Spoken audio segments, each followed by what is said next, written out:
Hey readers, it's Anne, and this is a quick how-to video answering a question we get all the time. How do I listen to a book with my ears on an audiobook and still take notes like I would if I were reading it on paper or on ebook?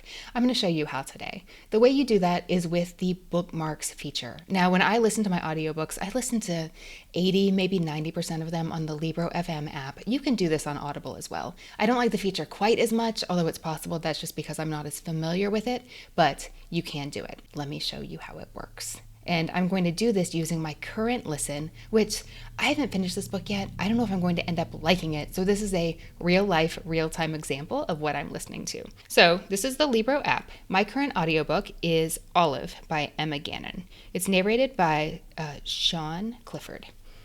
Here's my audiobook. The feature we are looking at is bookmarks. Now, if I were taking a bookmark or leaving a bookmark, inserting a bookmark, I would tap that little note.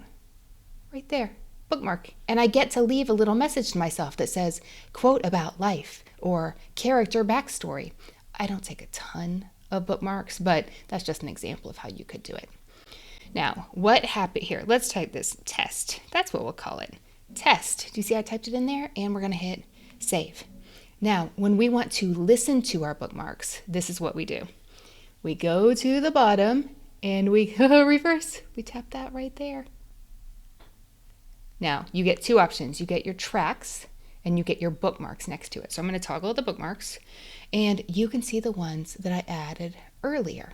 Track 4 at 2614, Life is Full. So I'm going to click on it.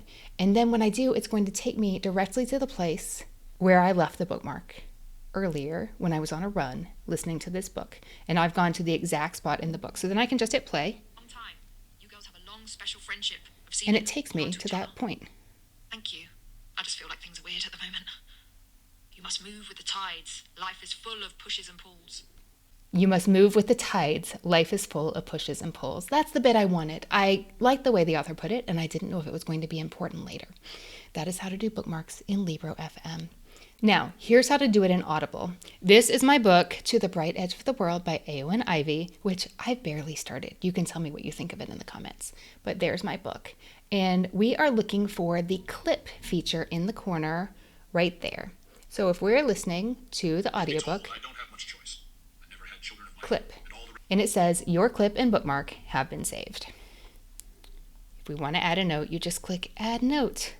Now, when you want to look at those clips, here's what you do. You go to the three dots in the corner right there and you tap it. And when you do, right there it says Clips and Bookmarks. When you select that, it shows me where to go. I can either play my clip right here or I can go to bookmark. Those are my options.